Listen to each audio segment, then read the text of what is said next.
అప్పుల బాధలు వెంటాడుతున్నాయా? అయితే 6 JVR వారి జాతిరత్నాలు ధరించండి. అందరికీ నమస్తే. వెల్కమ్ టు మనం టీవీ. నేను మీ తిరుపతి. నల్గొండకు సంబంధించినటువంటి మంత్రుల పంచాయతీ ఇప్పుడు తెరపైకి వచ్చింది.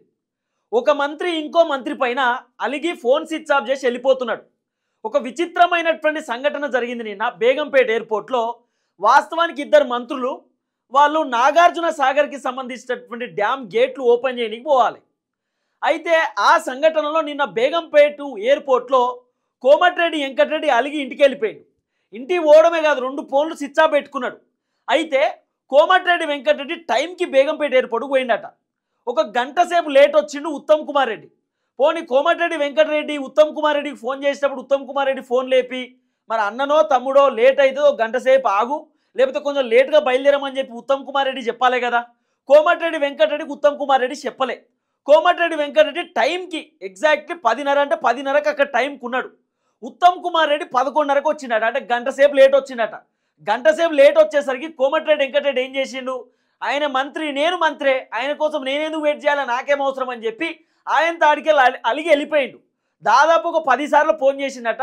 ఉత్తమ్ కుమార్ రెడ్డి ఫోన్ లిఫ్ట్ చేయలే. వాళ్ళ పిఏకి ఎవరికో ఫోన్ చేస్తే ఆయన ఒక 30 మినిట్స్ 40 మినిట్స్ లేట్ అవుతుందనతోటే కోమటిరెడ్డి వెంకటరెడ్డి నేనెందుకు ఉండాలి, నాకేం అవసరం, నేను కూడా మంత్రినే, నాకు మస్తు పనులు ఉంటాయి, ఉత్తమ్ కుమార్ రెడ్డి కోసం వెయిట్ చేయాల్సిన కర్మ నాకేముంది, ఆయన ఒక్కడే పోతాడు తీ అని చెప్పి Komatireddy Venkatreddy phone switch off చేసుకొని ఇంటికి పోయాడు. ఆఖరికి ఉత్తమ్ కుమార్ రెడ్డి ఎయిర్పోర్ట్కి వచ్చిన తర్వాత కోమటిరెడ్డి వెంకటరెడ్డికి 10-15 సార్లు ఫోన్ చేస్తే 2 ఫోన్లు స్విచ్ ఆఫ్. పిఏకి ఫోన్ చేస్తే పిఏ ఆయన అసలు రెస్పాన్స్ ఇచ్చేటటువంటి పరిస్థితి లేదు. ఆఖరికి ఉత్తమ్ కుమార్ రెడ్డి ఒక్కడే నాగార్జున సాగర్కి సంబంధించినటువంటి గేట్ దగ్గర పోయి ఓపెనింగ్ చేసి వచ్చిండు. ఇంత విచిత్రమైనటువంటి పంచాయతీ నడుస్తుంది. అసలు మొత్తం ఈ మంత్రుల పంచాయతీ అంతా హెలికాప్టర్ అంటే వీళ్ళకి ఒక ఎక్సెల్ బండి లెక్క అయిపోయింది. వాళ్ళ ఇంటికాడ కూడా టీవీఎస్ బండ్లు ఎక్సెల్ బండ్లు ఉంటే అవి ఓపెన్ చేస్తారో చేయరో, అవి బయటికి తిరుగుతారో తెలియదు. కానీ హెలికాప్టర్ అంటే ఓ 100 రూపాయలు పెట్రోల్ పోపించడం 100 కిలోమీటర్లు పోతుంది కదా, గట్ల అయిపోయింది ఈ మంత్రులకు. అంటే హెలికాప్టర్, అంటే హెలికాప్టర్. ఇప్పుడు ఆడికెళ్ళి నాగార్జున సాగర్ పోవాలి. నాగార్జున సాగర్ ఎంత దూరం ఉన్నది? నాగార్జున సాగర్ ఇప్పుడు ఈడికెళ్ళి హెలికాప్టర్ వేసుకొని పోవాలన్నా? సరే, నాగార్జున సాగర్ కంటే పోవడానికి 2-3 గంటలు పడుతుంది కారులో. టక్కున పోయి ఓపెనింగ్ చేసి రావడానికి బాగానే ఉంది. కానీ హైదరాబాద్ నుండి భువనగిరికి ఎంత దూరం? హైదరాబాద్ నుండి భువనగిరికి, హైదరాబాద్ నుండి నల్గొండకి ఎంత దూరం? హైదరాబాద్ నుండి మెదక్కి ఎంత దూరం? హైదరాబాద్ నుండి ఆలేరుకి ఎంత దూరం? హైదరాబాద్ నుండి తుంగతుర్తికి ఎంత దూరం? హైదరాబాద్ నుండి ఎక్కడికి శంషాబాద్కి ఎంత దూరం? హైదరాబాద్ నుండి పక్కపక్క నియోజక పటాన్ చెరువు కాన్స్టిట్యున్సీ ఎంత దూరం? చిన్నవి కూడా హెలికాప్టర్లోనే పోయేటటువంటి కార్యక్రమం చేస్తున్నారు. ఇప్పుడు దాదాపు 15 మంది మంత్రులు ఉన్నారు. ఈ 15 మంది మంత్రులలో విచిత్రమైనటువంటి మంత్రులు కోమటిరెడ్డి వెంకటరెడ్డి, తర్వాత ఉత్తమ్ కుమార్ రెడ్డి. వీళ్ళిద్దరైతే హెలికాప్టర్ను ఒక షేర్ ఆటో అనుకుంటారు. షేర్ ఆటో కంటే ఘోరం హెలికాప్టర్ని. అంటే హెలికాప్టర్కి అంతే. మరి ఈ హెలికాప్టర్ 100 రూపాయలు పెట్రోల్ పోతే ఓ 80 లేకపోతే ఒక 70 ఇస్తుంది అనుకుంటారు ఏమో మైలేజ్. కానీ అంటే హెలికాప్టర్ గంతే కథ. నాకు తెలిసి 18 నెలల కాంగ్రెస్ పార్టీకి సంబంధించినటువంటి పరిపాలనలో రేవంత్ రెడ్డి కూడా, తెలంగాణ ముఖ్యమంత్రి రేవంత్ రెడ్డి కూడా ఈ ఇద్దరు మంత్రులు తిరిగినన్ని సార్లు తిరగాలి హెలికాప్టర్లో. ఇప్పుడు ఈ హైదరాబాద్లోకి వెళ్ళి ఎగ్జాంపుల్ చెప్తా, ఈ హైదరాబాద్లోకి వెళ్ళి భువనగిరికి పోవడానికి ఈ మంత్రులకు ఎంత టైం పడుతుందండి? ఈ భువనగిరికి పోవడానికి ఇద్దరు మంత్రులకు, ఈ కోమటిరెడ్డి వెంకటరెడ్డికి ఉత్తమ్ ఏడిగో వీళ్ళిద్దరే పోతారు. ఏడ చూడు వీళ్ళిద్దరు హెలికాప్టర్లో కనబడతారు. ఎంత దూరము? వీడికెళ్ళి భువనగిరి పోవడానికి హైదరాబాద్ నుండి మ్యాక్సిమం 1 గంట సేపు. నాకు తెలిసి ఈ మంత్రులన్నీ కుయ్యి అనుకుంటా బుగ్గ కార్లే పోతాయి. ఈ బుగ్గ కార్లు పోలీసులు ఉంటారు ముంగట, గన్మెన్లు ఉంటారు, అంత వాళ్ళకి ప్రోటోకాల్ ఉంటుంది, పైలట్ వెహికల్స్ ఉంటాయి. జరుగుర్రి అని చెప్పి జరుపుకుంటా జంపుతూనే ఉంటారు కార్లు. 150, 120, 130 స్పీడ్లో పోతూనే ఉంటాయి. ఆ టోల్ గేట్ల కాడ కూడా మొత్తం గేట్లు ఓపెన్ చేసి ఉంటే జంపుతూనే ఉంటారు. నాకు తెలిసి మ్యాక్సిమం 40 నుండి 45 నిమిషాలలో వీళ్ళు భువనగిరిలో ఈజీగా ఉండొచ్చు ఈ ఇద్దరు మంత్రులు కారులో పోతే. కానీ కారులో పోరు వీళ్ళు. ఈ భువనగిరి పోవడానికి కూడా హెలికాప్టర్ కావాలి. హెలికాప్టర్కు గంటకి ఎంత తెలుసా ఖర్చు? 4 లక్షల రూపాయలు. 1 గంట ఖర్చు 4 లక్షల రూపాయలు అక్షరాల హెలికాప్టర్ ఖర్చు. మరి ఇప్పుడు ఈ హైదరాబాద్ నుండి భువనగిరికి పోవాలంటే హెలికాప్టర్లో ఎంత టైం పడుతుంది తెలుసా? నాకు తెలిసి 15 నిమిషాలు పడుతుంది. 15 నిమిషాలు. మరి ఏం కారులో పోతే ఏమన్నా ప్రాబ్లమా? ఏమన్నా బాగా పని ఉందా మంత్రులకు? ఎమర్జెన్సీ ఫైళ్ళ మీద ఏమన్నా సంతకాలు పెట్టే పని ఉందా? ఏముండదు. ఈ మంత్రులు ఎందుకు హెలికాప్టర్లో పోతారంటే చూపించుకోవడానికి, మేము మంత్రులం అని చెప్పి చూపించుకోవడానికి. ఇప్పుడు హెలికాప్టర్లో పోతే గంటకు ఎంత కాదన్నా 4 లక్షల రూపాయలు. ఇదే హైదరాబాద్ నుండి భువనగిరిలో ఒక 10 కార్లు వేసుకొని పోతే మాక్సిమం 1 లక్ష రూపాయలు అయితే 1 లక్ష రూపాయలు అంటే 3 లక్షల రూపాయలు సేవ్ చేసినట్టే కదా. ఈ 3 లక్షల రూపాయలు ప్రజలకు ఉపయోగపడేటటువంటి వ్యవహారానికి ఖర్చు పెట్టవచ్చు కదా. ఇప్పుడు ఇదే హెలికాప్టరు ఇక ఖమ్మంలో వరదలు వచ్చినప్పుడు ఒక్క హెలికాప్టర్ అనే గత ఉందా ఖమ్మంలో వరదలు వచ్చినప్పుడు హెలికాప్టర్ పోయేటటువంటి పరిస్థితి లేదు. 119 నియోజకవర్గాలలో ప్రజల పరిస్థితి ఏంది, ప్రజల బాధలేంది, వర్షాలు అకాల వర్షాల వల్ల ఇబ్బంది పడతా ఉన్నారు, అల్లాకల్లం అవుతా ఉంది. హైదరాబాద్లో గట్టిగా వర్షం పడితే ఎక్కడికక్కడ కాలనీలు మొత్తం కొట్టుకుపోయే పరిస్థితి అని చెప్పి ఒక్కసారన్నా ఒక మంత్రో ఒక ముఖ్యమంత్రో ఎమ్మెల్యేనో హెలికాప్టర్లో ఎప్పుడైనా తిరిగి హైదరాబాద్ పరిస్థితి చూసిరా, నియోజకవర్గాల పరిస్థితి చూసిరా? పర్యటన చేయాల్సింది ఎక్కడ నియోజకవర్గాలలో పర్యటన చేయాలి కదా, కానీ వీళ్ళు మాత్రం హెలికాప్టర్ పర్యటన. అసలు ఏమైనా పంచాయతీనా అలిగి వెళ్ళిపోవడం ఏమైనా పద్ధతి లేకుందా ఒక మంత్రిది? ఉత్తమ్ కుమార్ రెడ్డి ఏంది అసలు ఏం కథ? కోమటిరెడ్డి వెంకటరెడ్డి పొద్దుగాల పోయిండు టైంకి ఇప్పుడు ఫర్ ఎగ్జాంపుల్ ఒక 10:30కు హెలికాప్టర్ బేగంపేటకి వెళ్ళి పైకి లేవాలి. 10:30కు బేగంపేటలో ఎగ్జాక్ట్లీ కోమటిరెడ్డి వెంకటరెడ్డి ఉత్తమ్ కుమార్ రెడ్డి ఇద్దరు ఉండాలి బేగంపేట ఎయిర్పోర్ట్లో. కోమటిరెడ్డి అటెండ్ అయిండు, ఉత్తమ్ కుమార్ రెడ్డి ఒక 30 నుండి 40 నిమిషాలు లేట్ వచ్చిందట. కథం గా మంత్రి కోసం నేను వెయిట్ చేసుడేంది, నాకేం అవసరం అని చెప్పి కోమటిరెడ్డి వెంకటరెడ్డి ఆయనతో ఫోన్ స్విచ్ ఆఫ్ పెట్టుకొని ఇంటికి వెళ్ళిపోయిండు. ఉత్తమ్ కుమార్ రెడ్డి వచ్చి కూడా దేవులాడట ఎటుపోయిండు అంటే, సార్ వెళ్ళిపోయింది సార్ ఇంటికి, అలిగి వెళ్ళిపోయిండు, రమ్మంటే రాలే, ఏమైంది అని ఆరాధిస్తే మీరు లేట్ వచ్చిరాడు సార్ వెళ్ళిపోయిండు. కథం మీరు చూడండి మొత్తం మంత్రులలో ఉత్తమ్ కుమార్ రెడ్డి కోమటిరెడ్డి వెంకటరెడ్డి వాడేంత హెలికాప్టర్ ఎవ్వరు వాడతలేరు. నాకు తెలిసి వీళ్ళు చేసినటువంటి 2 లక్షల కోట్ల రూపాయల అప్పులో ఒక 150 కోట్ల రూపాయలు హెలికాప్టర్కే ఖర్చు అయింది కావచ్చు నాకు తెలిసి. అంటే హెలికాప్టర్ ఇక్కడికి హైదరాబాద్ నుండి ఎంత ఘోరం చెప్పండి, హైదరాబాద్ నుండి వరంగల్ పోవడానికి ఎంత టైం పడుతుందండి? మ్యాక్సిమం 2 గంటలు. వీళ్ళు గట్టిగా తలుచుకుంటే 1 గంట 40 నిమిషాలలో కూడా పోవచ్చు. ఈ ప్రోటోకాల్ వెహికల్స్ కుయ్యి అని కూడా చంపుతూనే ఉంటారు వీళ్ళు. నేను హైదరాబాద్ నుండి జయశంకర్ భూపాలపల్లికి పోవడానికి నాకు 2.5 గంటల టైం పడుతుంది. ఎందుకంటే కారు మనది 120 స్పీడే పోతుంది, రోడ్డు కూడా 120, మ్యాక్సిమం 80, 90, 100లో పోతుంది. మరి ఈ వరంగల్ పోనీకి కూడా హెలికాప్టర్ కావాలి వీళ్ళకు. ఆఖరికి భువనగిరి నుండి ఆలేరు ఎంత దూరం? పక్కనే కదా. భువనగిరిలో నీళ్ళు పోతే ఆలేరు కాడ పోతాయి, గక్కడికి కూడా హెలికాప్టరే. ఆలేరు నుండి యాదగిరిగుట్టకి ఎంత దూరం? ఆడ హెలికాప్టరే. యాదగిరిగుట్ట నుండి జనగాంకి ఎంత దూరం? ఆడ హెలికాప్టరే. హెలికాప్టర్ అంటే ఎక్సెల్ బండా ఏమన్నా? ఎవడబ్బ సొమ్ము? మా ప్రజల సొమ్ము, మా ప్రజల ఆస్తి. మేము చెమటోడ్చి కష్టపడి పన్నులు కడితే ఇవాళ హెలికాప్టర్లో ఎంజాయ్ చేస్తున్నారు మంత్రులు, హెలికాప్టర్లలో బాజప్త తిరుగుతున్నారు మంత్రులు. పైసలు ఎడికెళ్ళి వస్తున్నాయి, మా పైసలు కదా. గవర్నమెంట్ అంటే ఏంది మంత్రులా? గవర్నమెంట్ అంటే జనం.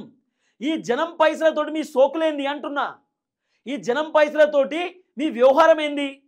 హెలికాప్టర్లో పోకపోతే మీ ఇబ్బంది ఏంది? మొత్తం చూడు, ఉత్తమ్ కుమార్ రెడ్డి కోమటిరెడ్డి వెంకటరెడ్డి కొట్టి చూడు గూగుల్లో, హెలికాప్టర్ తప్ప ఉత్తగా వాళ్ళు పోయే పరిస్థితి ఉండదు.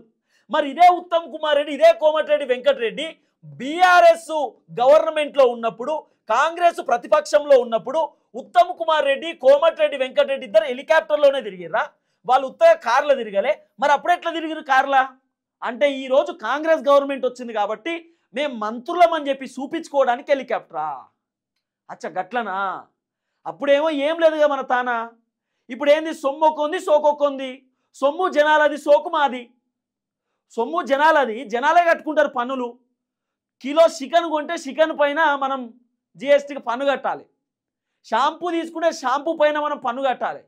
మన పైసలు మనం గవర్నమెంట్కి ఇస్తా ఉంటే గవర్నమెంట్ ఇలా దందా చేస్తూ ఉంది. 150 కోట్ల రూపాయలు అయిందేమో హెలికాప్టర్ ఖర్చు. ఇంకా వీళ్ళు మంత్రులు వీళ్ళ సకదనానికి వీళ్ళు ఇంకా ఇప్పుడు కొత్త మంత్రులు ఉన్నారు కదా ఈ ముగ్గురు, ఈ కొత్త మంత్రులు ముగ్గురు కూడా హెలికాప్టర్లో పోర్రి, ఇంకా కార్లో పోతారు. కారు మంత్రి లెక్కుంటుందా పోతే? ఎమ్మెల్యే పోవాలల్లా, ఎంపీ పోవాలి, ఓ ఎమ్మెల్సీ పోవాలి. మనం మంత్రులం హెలికాప్టర్ వాడాలి మనం అంటారు ఈ మంత్రులు. మళ్ళీ ఈ పాత మంత్రులు కొత్తోళ్ళకు వీళ్ళు మళ్ళీ వేరేటోళ్ళకి నేర్పిస్తారు అన్నట్టు. ఈ మంత్రులే ఈ హెలికాప్టర్లో తిరిగే మంత్రులే. హెలికాప్టర్ అంటే వీళ్ళకి నిజంగా షేర్ ఆటో అయిపోయింది, ఎక్సెల్ బండి అయిపోయింది, ఎక్సెల్ స్కూటీ. అదేంది ఎక్సెల్ 100 ఉంటుంది కదా మన ఊళ్ళే బండి, మన తాతలు వాడతారు చూడు బండి. ఆ 100 రూపాయలు పోతే 100 రూపాయల మైలేజ్ పోతుంది చూడు, గా బండి అయిపోయింది వీళ్ళకు హెలికాప్టర్. అంటే సరదా ఫన్ అన్నట్టు అయిపోయింది వీళ్ళకి హెలికాప్టర్. ఆఖరికి ఇంకో కథ చెప్పన దీంట్లో, విచిత్రమైన కథ. ఇప్పుడు ఫర్ ఎగ్జాంపుల్ ఉత్తమ్ కుమార్ రెడ్డి కోమటిరెడ్డి వెంకటరెడ్డి వీళ్ళిద్దరు హెలికాప్టర్ పోతున్నారు అనుకుందాం. వీళ్ళిద్దరు హెలికాప్టర్లో పోతున్నారు. వీళ్ళిద్దరు హెలికాప్టర్లో పోతే వీళ్ళ కోసం 10 కార్లు రావాలి మళ్ళీ వెనకాల. వీళ్ళ కోసం 10 కార్లు. ఇప్పుడు హైదరాబాద్కి వెళ్ళి ఫర్ ఎగ్జాంపుల్ వీళ్ళు భువనగిరికి పోతున్నారు అనుకుందాం. హైదరాబాద్ నుండి భువనగిరికి హెలికాప్టర్ అయితే 15 నాకు తెలిసి 15 నిమిషాల నుండి 20 నిమిషాలు ఎక్కువ అనుకుంటున్నా. హెలికాప్టర్ అయితే తక్కువ పోతుంది కాబట్టి ఈ 10 కార్లు, ఈ 10 కార్లలో ఎవరుంటారు మళ్ళా? ఉత్తమ్ కుమార్ రెడ్డి, కోమటిరెడ్డికి సంబంధించినటువంటి గన్మెన్లు, సెక్యూరిటీ, వాళ్ళ పిఏలు, వాళ్ళకి సంబంధించినటువంటి కాంగ్రెస్ పార్టీకి సంబంధించినటువంటి నాయకులు, వీళ్ళన్నీ 10 కార్లు వేసుకొని పోవాలి. ఈ హెలికాప్టర్కు గంటకు 4 లక్షల రూపాయల ఖర్చు. మళ్ళీ ఈ ఉత్తమ్ కుమార్ రెడ్డి కార్లకు, కోమటిరెడ్డి వెంకటరెడ్డి కార్లకు ఎంత కాదన్నా 2 లక్షల రూపాయల ఖర్చు. అంటే దాదాపు 6 లక్షల రూపాయల ఖర్చు అవుతుంది వీళ్ళు పోనీకి రానికి. సార్కు పోనీకి రానికి 6 లక్షల రూపాయల ఖర్చు. మళ్ళీ ఇక్కడ ఈ హెలికాప్టర్ గంట సేపు ఉంటుందో తెలియదు, 2 గంటలు ఉంటుందో తెలియదు. ఎందుకంటే ఆడ వెయిటింగ్ చేయాలి కదా ప్రోగ్రామ్ అయిపోయేదాకా. ఒకవేళ 2 గంటలు అయిందనుకో 8 లక్షల రూపాయల ఖర్చు ఇక్కడ హెలికాప్టర్ కట్టాలి. ఎవడబ్బా సొమ్ము ఇదంతా మరి? మళ్ళీ ఈ వీళ్ళకు సపరేట్ కార్లు 10 కార్లు, ఒక్కొక్క మంత్రికి 5-5 కార్లు పోతాయి మ్యాక్సిమం. ఎంత కాదన్నా నాయకులు గీయకులు పోవాలి కదా, వాళ్ళందరూ పోవాలి, వాళ్ళందరూ వెనకాల ఉండాలి కదా. మళ్ళీ వీళ్ళకి సపరేట్ కార్లు. ఈడికెళ్ళేమో హెలికాప్టర్లో మంత్రులు పోతారు, కిందికెళ్ళి రోడ్డు మీదకి వెళ్ళేమో కార్యకర్తలు పోతారు కార్ల. ఇంత దుబారా ఖర్చుతోటి ఈరోజు వీళ్ళు ఎంజాయ్ చేస్తూ ఉంటే ఏం చెప్పాలిగా? ఆఖరికి ఒక మంత్రి ఇంకో మంత్రి పైన అలిగి ఇంటికి వెళ్ళిపోవడం, ఫోన్ స్విచ్ ఆఫ్ పెట్టుకొని హెలికాప్టర్ పంచాయతీకి. ఇప్పుడు కోమటిరెడ్డి వెంకటరెడ్డి ఇంకా ఉత్తమ్ కుమార్ రెడ్డి కారులో పోతే తప్ప ముఖ్యమంత్రి రేవంత్ రెడ్డికి హ్యాట్సాప్ చెప్పాలి ఈ విషయంలో. రేవంత్ రెడ్డి వరంగల్ సభకైనా కారులోనే పోతాడు. రేవంత్ రెడ్డి ఇంకేదైనా మీటింగ్ ఉంటే కారులో పోతాడు. మొన్న నేను చూసిన రేవంత్ రెడ్డి ఇట్లబడి సోమాజిగూడ సిగ్నల్కి వెళ్ళి పోతా ఉంటే ఫ్లైఓవర్ ఉంటుంది. అదేం ఫ్లైఓవర్? తెలుగు తల్లి ఫ్లైఓవర్ ఉంటుంది. సెక్రటేరియట్ ముంగట కూడా ఫ్లైఓవర్ ఉంటుంది. అది ఆ తెలుగు తల్లి ఫ్లైఓవర్ అనుకుంటా ఉన్నా. ఆ ఫ్లైఓవర్లో రేవంత్ రెడ్డి ఒక సైడ్కు పోతా ఉన్నాడు. ఒక 10 కార్లు పోతున్నాయి, బ్లాక్ కలర్ కార్లు. అరే మొదలు ట్రాఫిక్ ఆపాలి కదా, హంగామా ఉంటుంది కదా, కేసీఆర్ ఉన్నప్పుడు ట్రాఫిక్ ఆపేది కదా అంటే రేవంత్ రెడ్డి ఒక సైడ్ ఎంబడ పోతున్నాడు. పోలీసులు పక్కన జరుపుతా ఉన్నారు. అదే రేవంత్ రెడ్డి తలుచుకుంటే ట్రాఫిక్ ఆపిపోవచ్చు కదా, మరి ఎందుకు పోతున్నాడు సామాన్యుడు లెక్క రేవంత్ రెడ్డి? ఈ మంత్రులేమో మేము మంత్రులని చూపించుకుంటున్నారు. రేవంత్ రెడ్డి ఏమో నేను సీఎం అయినా సరే ప్రజల్లోకి పోవాలనేది రేవంత్ రెడ్డి వర్షన్. నాకు తెలిసి ఈ కోమటిరెడ్డి వెంకటరెడ్డి, ఉత్తమ్ కుమార్ రెడ్డి తిరిగినన్ని సార్ల రేవంత్ రెడ్డి కూడా తిరగలే కావచ్చు. రేవంత్ రెడ్డి అయినా సామాన్యంగా పోతాడేమో, కానీ వీళ్ళు పొద్దుగా లేస్తే అటు హెలికాప్టర్ ఇటు సార్ కూర్చోవాలి, ఇటు ఇంకోసారి కూర్చోవాలి, ముచ్చటిగా హెలికాప్టర్లో ఏం కథ ఏందని చెప్పి అనుకోవాలి కదా. నియోజకవర్గ ఎమ్మెల్యేలు మా మంత్రులు హెలికాప్టర్లు వస్తురని చెప్పి గింత హంగామన, గింత కథన. ఈయన రాడట టైంకి, ఆయన టైం కాడికి ఓడు, ఫోన్ స్విచ్ ఆఫ్ పెట్టుడు, ఇంటి కురుకుడు, గిదా ఇదో పంచాయతా. ఆఖరికి కోమటిరెడ్డి వెంకటరెడ్డి ఏమో నేనంటే లెక్కలేదా అంటుండు కోమటిరెడ్డి వెంకటరెడ్డి. ఒక మంత్రి అంటే మీకు లెక్కలేదా? ఒక మంత్రికి ఎక్స్పెక్ట్ చేయరా? ఇద్దరిద్దరు పోవాలా? ఇప్పుడు గేట్లు లేపని కాడ ఒక మంత్రి పోతే సరిపోరా? లేకపోతే ఇప్పుడు కోమటిరెడ్డి వెంకటరెడ్డి పోకపోతే గేట్లు ఎత్తుడు బంద్ అయిందా? ఉత్తమ్ కుమార్ రెడ్డి కానీ ఉండాలి కదా. అరే మరి మా జిల్లాకు సంబంధించినటువంటి మంత్రే కోమటిరెడ్డి వెంకటరెడ్డి వచ్చినాకనే పోదామని చెప్పి ఉత్తమ్ కుమార్ రెడ్డి అని అనుకోవాలి కదా. ఉత్తమ్ కుమార్ రెడ్డి అనుకున్నాడేమో, కోమటిరెడ్డి వెంకటరెడ్డి రాకపోతే నాకేమైనా కాదా, నేను పోయి లేపలేను ఆడ గేట్లు, నేను లేపుతా అనుకొని పోయిండు కావచ్చు. కోమటిరెడ్డి వెంకటరెడ్డి ఫీల్ అయిండు, నేను లేకున్నా ఎట్లా పోతాడని చెప్పి. ఆ హెలికాప్టర్లో నిన్న విచిత్రమైన సంఘటనగా ఒక రిపోర్టర్ ఇట్లా పట్టుకొని తిరుగుతున్నాడు, కెమెరా రిపోర్టర్. మరి ఆ ఏ రిపోర్టరో ఏం కాతో ఎవరిని కూర్చోబెట్టుకొని పోయిర్రో కోమటిరెడ్డి వెంకటరెడ్డి ప్లేస్లా. ఆయన ఇట్లా పట్టుకొని కెమెరా ఉత్తమ్ కుమార్ రెడ్డి మంత్రి ముందు ఇట్లా పెడుతున్నాడు, ఫోటో వీడియో కెమెరా. ఏం కథ, ఎక్కడ కథ, ఏం జరుగుతుంది, ఏం పరిపాలన, ఏడ పరిపాలన, ఇది ప్రభుత్వమా పిల్లలాటనా ఏంది అసలు? ఒక మంత్రి ఇంకో మంత్రికి రెస్పాన్స్ చేయరా? ఒక మంత్రి ఇంకో మంత్రికి రెస్పెక్ట్ చేయరా? గీదా మన తాన ఉత్తమ్ కుమార్ రెడ్డి, కోమటిరెడ్డి వెంకటరెడ్డి పంచాయతీ. ఈ పంచాయతీ అధిష్టానం దాకా పోయిందట, అలిగి వెళ్ళిపోయిర్రు, ఫోన్ స్విచ్ ఆఫ్ పెట్టుకున్న పంచాయతీ. ఏం చెప్పాలిగా గిసొంటి కథ? నేను మళ్ళీ చెప్తున్నా, ఈ హెలికాప్టర్ ప్రజలకు ఉపయోగపడాలి, ప్రజలకు ఉపయోగపడాలి. ఖమ్మం కాడ గట్టిగా వర్షాలు పడి కుటుంబమే చనిపోయింది తెలుసా. భార్యాభర్తలు ఇద్దరు వానలో కొట్టుకొని చచ్చిపోయారు తెలుసా. నేను పోయినా అక్కడ, నేను చేసిన వీడియో గ్రౌండ్ రిపోర్ట్, గ్రౌండ్ రియాలిటీలో నేను ఉన్నా. వాళ్ళ ట్రాక్టర్లు కొట్టుకుపోయినాయి, వాళ్ళ జీవన ఆధారం కొట్టుకుపోయింది, వాళ్ళ ఇల్లు కొట్టుకుపోయింది. 2 గంటల సేపు హెలికాప్టర్ కోసం వెయిట్ చేసిరు. తుమ్మల నాగేశ్వరరావుకు ఫోన్ చేసి రెస్పాన్స్ లేదు, పొంగులేటి శ్రీనివాసరెడ్డికి ఫోన్ చేస్తే రెస్పాన్స్ లేదట ఆ రోజు, బట్టి విక్రమార్కకు ఫోన్ చేస్తే ఆ రోజు ఖమ్మంకి సంబంధించినటువంటి లీడర్లు రెస్పాన్స్ చేయలేదట. 2 గంటలలో వస్తుంది, 3 గంటలలో వస్తుందని చెప్పి 3-4 గంటల సేపు నీళ్లు తాగకుండా డ్రోన్ సహాయంతో తిండి తినుకుంటా వాళ్ళు పాపం ఇంటి మీద కూర్చొని ఉంటే ఆఖరికి గోడలు కూలిపోయి ఆ వరదలో కొట్టుకొని చనిపోయినటువంటి సంఘటన ఈరోజు కండ్లల్లో ఆడుతుంది, కొనాడుతుంది. ఈరోజు ఆ వరదల్లో వాళ్ళ కుమారుడు, వాళ్ళ కొడుకు వరదల్లో కొట్టుకుపోతూ ఉంటే స్థానిక గ్రామస్తులు తాడులేసి కాపాడినారు. ఆ వీడియో సోషల్ మీడియాలో గట్టిగా వైరల్ అయింది. 2 పిల్లలు ఏడ్చినారు. హెలికాప్టర్ రాకపోవడంతో నా తల్లిదండ్రులు చచ్చిపోయినారని చెప్పి ఆ 2 పిల్లలు ఏడ్చినారు. అప్పుడు ఎటుపోయింది కాంగ్రెస్ గవర్నమెంట్? అప్పుడు గవర్నమెంట్ హెలికాప్టర్ దొరకలేందుకు? ఇప్పుడు గట్టిగా వర్షాలు పడుతూ ఉంటే భద్రాచలం కాడ అంత అల్లాకల్లోలం అవుతూ ఉంటే, ఆదిలాబాద్ కాడ, వరంగల్ కాడ అల్లోకల్లోలం అవుతూ ఉంటే మరి వాళ్ళకి నిత్యావసర సరుకులు ఇయ్యదా గవర్నమెంట్? హెలికాప్టర్ తోటి వాళ్ళకి మన వసతులు కల్పించరా? ఏం చేస్తారు? మనం తిరగాలి హెలికాప్టర్లా. ఇప్పుడు అట్లా ఇది మూసీ ప్రక్షాళన, ఏదో మూసీ సుందరీకరణ చేయడానికి ఇప్పుడు వీళ్ళు మళ్ళీ ఏదో సౌత్ కొరియా, నార్త్ కొరియాకి పోవాలన్నట. మొన్ననే పోయి వచ్చారు పొంగులేటి శ్రీనివాస్ రెడ్డి ఆల్లోళ్ళు ఇల్లోళ్ళు హెలికాప్టర్లో, అదేంది విమానంలో పోయి, విమానం ₹1 కోటి ఖర్చు పెట్టి ఆడ మొత్తం చూసి ఈడ చేస్తారట సుందరీకరణ మూసి. ఇప్పుడు సాగర్ ఉంది కదా మనది, ఏందన్న సాగరు, ట్యాంక్ బండి, మా హిమాయత్ సాగర్ కదా, హిమాయత్ సాగర్ కాడ ఇప్పుడు అది ఇట్లా దోశ పట్టుకొని తాగొచ్చు. ఆ నీళ్ళు ఇట్లా పెట్టి అంటే జూంతొచ్చు కావచ్చు. ఆ నీళ్ళు మంచిగా తెల్లగా ఉంటాయేమో. ఆ మూసీ ప్రక్షాళన సుందరీకరణ బోట్లు దిప్పుడేందో ఆ మూసీ కాడ దిప్పుర్రి. ఆ ట్యాంక్ బండ్ ముంగట బుద్ధుడి విగ్రహం ఉంటుంది. బుద్ధుడి విగ్రహం దగ్గర ఎంత అద్భుతంగా ఉండాలి నీళ్ళు, ఎంత మంచిగా ఉండాలి నీళ్ళు. ఆ నీళ్ళలో పడవలు తిరిగే పరిస్థితి ఉందా ఇవాళ? మీరంటే తిప్పుతురు కానీ ఆ నీళ్ళల్లో ఏమైనా పడవ తిరిగే పరిస్థితి ఉందా? ఆ వాసనకు పడవలు తిరుగుతాయా? ఏదో ఆడ సెక్రటేరియట్ ఉంది, ఆడ మంచిగా వ్యూ ఉంది కాబట్టి పోతురు కానీ, హైదరాబాద్ నడి మధ్యలో ఉన్నది ఆ ట్యాంక్ బండి కాబట్టి పోతురు కానీ ఆ నీళ్ళు ఏమైనా నీళ్ళ లెక్క ఉన్నాయా? ఆ నీళ్ళని మంచిగా కొబ్బరి నీళ్ళ లెక్క చేయరు ఫస్ట్, తర్వాత సౌత్ కొరియా, నార్త్ కొరియా పోదురు కానీ ఇప్పుడు ఆ సౌత్ కొరియాలో ఎట్లుందో అట్లా చేస్తారట. ఈడ ఆడ దుబారా ఖర్చు. ఇప్పుడు మళ్ళీ పోతారట విమానం వేసుకొని. విమానానికి హెలికాప్టర్లకే ₹100 కోట్ల ఖర్చు పెట్టిరు. అన్ని దుబారా ఖర్చే. ఒక్కనికన్నా పనిచేసిందా మీ హెలికాప్టర్ మీ మంత్రులకు తప్ప? ఈ హెలికాప్టర్ పంచాయతీ ఎందుకు చెప్తున్నా అంటే ఇది జనాలకు తెలవాలి.